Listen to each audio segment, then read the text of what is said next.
Brian was a young man who was honest about where he was in his evaluation process. I was honest with what I was with him in his evaluation process.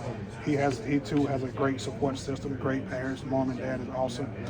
He's the only child, so he had to figure things out a lot by himself. And kudos to him. We challenged him to make a huge jump from January to spring ball, from spring ball to now, and he has to continue to make a jump. But he's a critical part of our offense moving forward. He's a young man who not only we want in our program, but actually in our program. I've never seen him have a bad day. He loves to play the game, but he also loves to practice as well. Practice is one of the things that I'm very excited about him for. So. He has quickly grown to one of the leaders of this room, right? I mean, you look at him in the weight room, you look at him in the meeting room, you look at him on the field. He's a young man who you've seen grow right before your eyes. So I'm excited about him and his future and what he can bring to our football team this season. You've been around some really good running back rooms. Yeah. Hey, Coach, good to see you. Yeah, good to see you. Yeah, absolutely. Wayman, Eli, Brian, and then a couple freshmen coming in. Just what kind of potential does this group have? I mean, you've seen what the best looks like. Can this group get there? Yeah, I think so, man. I think so. I was just making comparison to some of the rooms I had at the University of Memphis and obviously some of the rooms I had at TCU. When you look at all those NFL guys from those two programs, I think we're on track to kind of do the same thing. I think what Woody Marks did last season kind of set the foundation for that. Brian Jackson got a chance to see firsthand what it takes to be a big-time back at this level, right? To be a Big Ten running back. And I think when you add guys like Wayman and Eli into the mix, and when you add the two freshmen that's coming in with Riley Worman and Harry Dalton, and then you got a walk-on kid in King Miller who's done a tremendous job for us this spring. I think that room has unbelievable potential. Obviously, like you said earlier, I've seen the best of the best. I've been very fortunate and blessed in my career thus far to coach some NFL guys, and I think those guys are kind of trending in the right direction. Right? As long as they know what it really takes, and it's not all about football, right? It's how you prepare, it's how you take care of your body. It is how you go about your daily activities. It's what you do academically. It's what you do in the classroom. It's what you do in the weight room. It's how you eat, it's nutrition, right? It's everything combined, and then you can ultimately get to where you want to go, right? So I think we have a great foundation here, and I think you'll see a couple of guys get a chance to play at the next level here soon. It's always changing, but you got three running backs right now who project to have a role. What's the ideal split? Do you want to have one guy X amount of carries? The percentage. What's the best breakdown when you have three capable guys? I think the best answer to say to that is probably the most cliche answer is to keep them all healthy, right? Like that's probably the best thing to say. You want them to play, you want to rotate them as much as you can, but you also want to feed the horse that's running the best, right? I mean that's part of the game. That's part of the evaluation process. Last year that guy was Woody, right? And we was able to kind of spell him here and there, but we wish we probably could have rested him a little bit more and kept him fresher for a little bit longer. But I thought I thought Woody did a tremendous job of taking care of his body, not getting to the point where he had to do rehab, but Woody did a great job of doing prehab. And I think those backs seeing that now, even the new ones that just come in, they hear the stories. They went to the training room. They talked to our athletic trainers and our strength staff, and they asked, hey, what did Woody do to last, how he lasted last season? And I think those guys are just following suit. Obviously, you want to make it as even as possible, but you want those guys to be as productive as possible as well. And I think that's going to be the even split for it, So just making sure we keep a healthy rotation and keeping those guys fresh and healthy and making it hard for defenses in the Big Ten. So, can you talk about how the return specialists, the skills you teach them, how that translates into the running back room? Because you work with a lot of I do, and it's all skill-based positions, right? Number one, we got to do a really good job of taking care of the ball, right? And I think that's something that was a point of emphasis for us this offseason. Not only the running back room, in the skill position room in general, right? And it's being able to see things before they happen, right? Learning how to set up your blocks, learning how to manipulate the kickoff coverage team or the punt team that's covering you guys down as a primary punt returner, and just to making sure that we're able to elude defenders in a smooth manner to where, number one, we're not wasting steps, right? And we're making returns happen. And you see that evident when Lemon took over, back toward the end part of the season, right? Like he was doing exactly what was designed to do, and then you look at he really single-handedly took our kickoff return team from probably middle of the pack to probably top in the country, right? Obviously, Coach Doherty did a great job of the schematic things and all of that good stuff, but it's just taking special teams and translating it over to offense, and taking offense and translating it over to special teams. It's still a game of football, right? It comes down to two things, right? Taking care of football and making explosive plays in the pass game, in the run game, and also in the return game as well. You brought up Mekhi Lemon. Could he play running back if he wanted to? You know what? I joke with Mekhi Lemon. I told him in my previous spot, we've always used those guys like combo guys, right? Like you think about Tony Pollard, you think about Kenneth Gainwell, Antonio Gibson. I had one at TCU. He's actually still there. He was a really good player. And you look at guys like Kendra Miller and all those guys. I would be selfish to say that Mekhi could not be a running back, because I for sure think he could be. He's a special athlete with special skill set and a special talent who I think can be one of the better players in the country. What do you do when you see somebody who has the skills to do something, but they just have this one little bad habit that's hard to break? How do you get through them? Yeah, you just got to stay on them, man. Like habits are hard to break, right? Like when I was a kid, I was probably the biggest headache to my mom and dad in the country, and probably any other son in America. But they just stayed on me, and they didn't never give up on me, and they gave me praise when I deserved praise, but they brought me back down to reality when I needed to be brought back down to reality. And I think that's what you do when it comes to coaching, right? You always as a coach, you have to find something to work on, right? Whether it's footwork, whether it's pass protection, whether it's hands, whether it's ball security, you have to find something. I mean, I wake up in the morning just to purposely pick on a kid, just to say, hey, listen, I want to push your button today to make sure that this is what you're working on, that I'm holding you to the standard that you want to be held to, and I'm pushing you beyond the depth that you think you can go yourself, right? So I want to make sure that I'm pushing every kid that I come in contact with to be the best version of themselves on a daily basis. Who's the best pass blocker in the group? I think all of them, really, and I say that, and not because I know they're gonna look at this interview and somebody's gonna get mad and say, "Well, coach, you didn't say my name," so I'm gonna say all of them. All of them are good, and obviously when you're going against Rob Ryan and his linebackers, and you got Eric Gentry on the other side, and Desmond Stevens on the other side, and Jaden Walker on the other side, and you got those guys that's coming off the edge and flying up the middle, right? You better buckle your chin straps up a little bit, and all of them has done a really good job with that. So the good thing about it, nobody has got absolutely demolished in pass blocking right now this spring, so it makes me happy. I didn't have to write any moms a postcard saying that your baby is injured, because Eric Gentry just absolutely demolished him. But so I think all of them have taken great strides to be a really good pass protector. When Riley Wormley gets healthy and he's able to contribute, what does he bring to the table? Oh, he brings a dynamic skill set. Right? Like he's a kid who I was excited about in the recruiting process. I've been knowing Riley for a long time, and he suffered a serious knee injury. But he's rehab. I think he's ahead of schedule right now. As from what the medical people tell me, he looks good when he's able to do some of the things now, and he's a dynamic football player, right? He's a football player who's very creative in space. He has the ability to make guys miss. I've been watching him since he was a freshman, right? Obviously being from the state of Texas, been having my eye on him, and when I was able to take this job, it was a no-brainer that we need to go recruit him. He's a great young man with a great family. Mom and dad has been awesome. His brother played the running back position as well, so he knows it. Comes from a great high school in Texas and great coaches there at his high school at South Lake Carroll. And he's a young man who's very passionate about the position. He wants to come in and contribute. He doesn't realize that he's just a freshman. Matter of fact, I had to get on him a couple of times this spring and kick him out some drills, because he wanted to hop in there without me knowing, and he's not medically cleared to do that yet. So I don't want the medical staff to be on my tail about how this kid in there cutting, because he wants to do it, right? You got to hold him back a little bit, but when he gets back, he's going to be dynamic for us. That's funny. It kind of reminds me of that story when Justin Fargas was at USC. Yeah, he was like 99% medically cleared, somehow or another he put himself in one of the games, Yeah. and they had to yank him out real quick and take his helmet away. That's Riley Worman. Well, thank God we haven't played a game yet, because I know he would have been dressed out and trying to find a helmet to do something, knowing him. Are you allowed to talk about Harry Dalton? He arrives here a little bit in a few weeks. Are you allowed to talk about I think so. I think he's committed, right? I think he signed, right? Yeah, we're excited about him. So.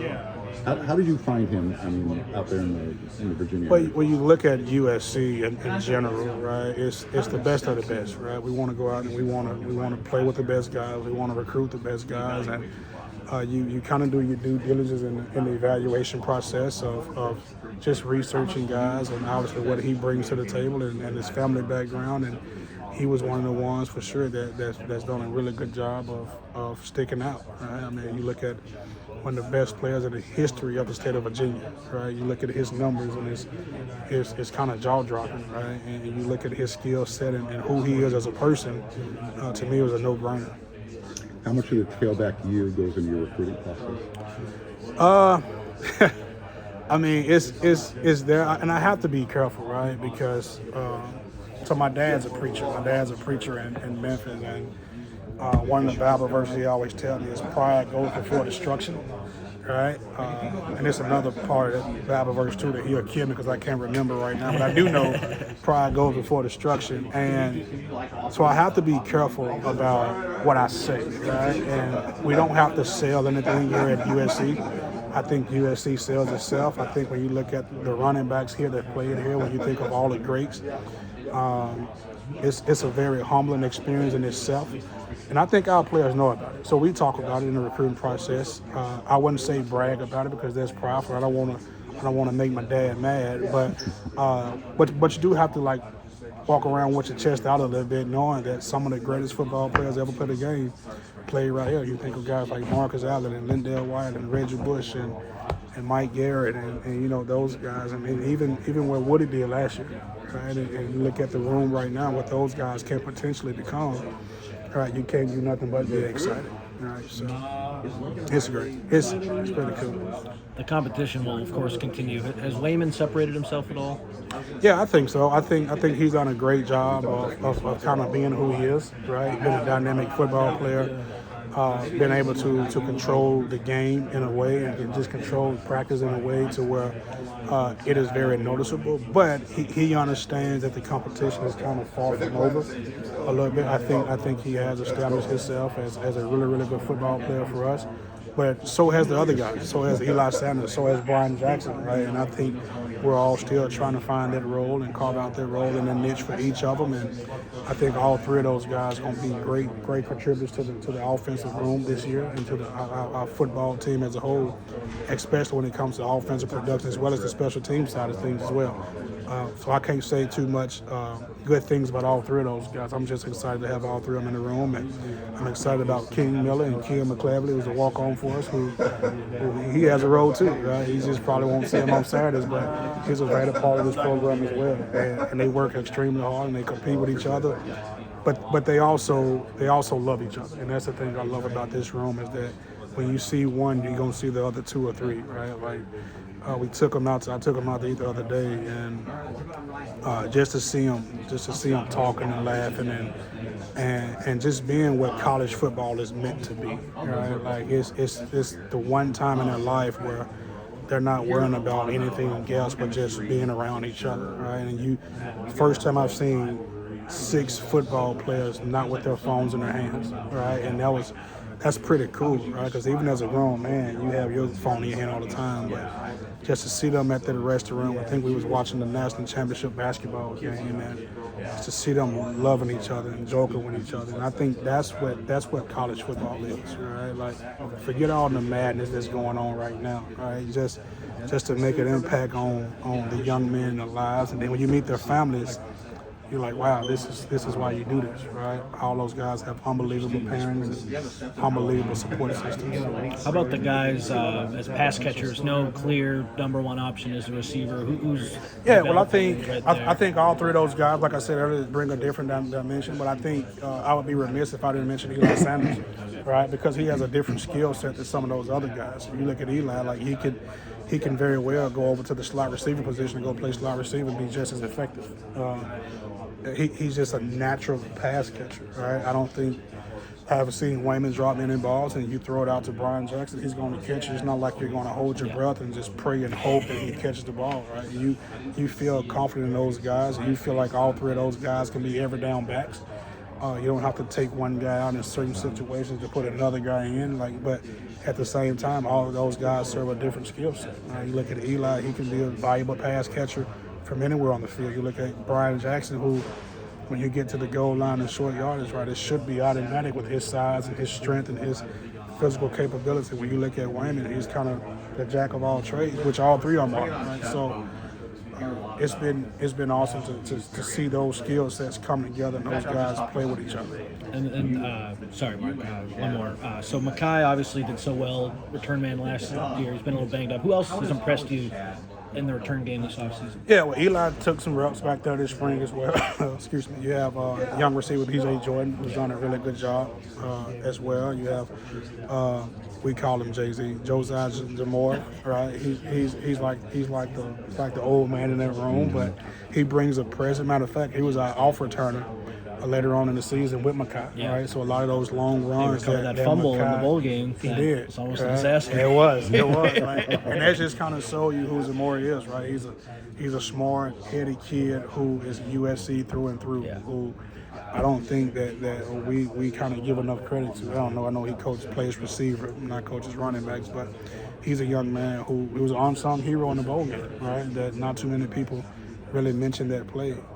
But he's the one that was back there blocking for Makai on a lot of those long returns that he had this latter part of last season. Right? And he's a smart football player. We got some young guys too. We got the JJ kid on defense, and Alex Graham took some reps back there early on this spring. So and Jay Farrah has obviously had some experience doing it as well. So we feel very confident in our returners this season. If your dad wants to get mad, he can direct his anger at me. You're talking about pride. How much pride did you take knowing that you had the first USC running back to reach that 1,000-yard mark? Now that is the moment where I can argue with my dad because I was real proud for that. I was, and not just for him, but just for this program, right? When you think of USC, right, think of not having a 1,000-yard rusher since 2017 is kind of far-fetched in between because there's so many great players that played here in that time, right? And for whatever the reason may be, but you look at, and I was proud of our offensive line, right? All the things they had to endure and how they got better and better every week, and proud of our tight ends for working hard and our receivers for blocking on the perimeter. And then obviously you're extremely proud of Woody, right? So Woody was on track to rush for more yards here in one season than he did at his previous place in 4 years, right? And that's a credit to who he is. That's a credit to his mom and his dad and his support system back home.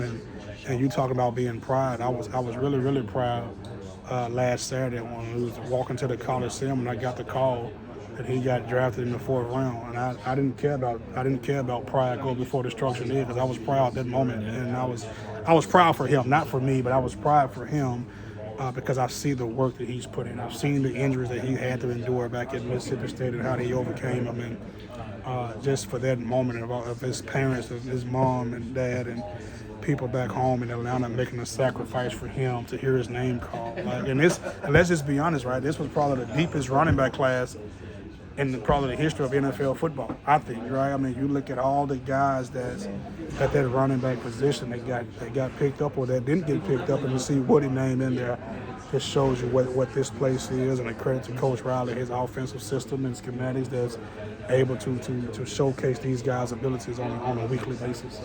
The running backs and the offensive line is such a symbiotic relationship. How much time do those two rooms share in the film room together?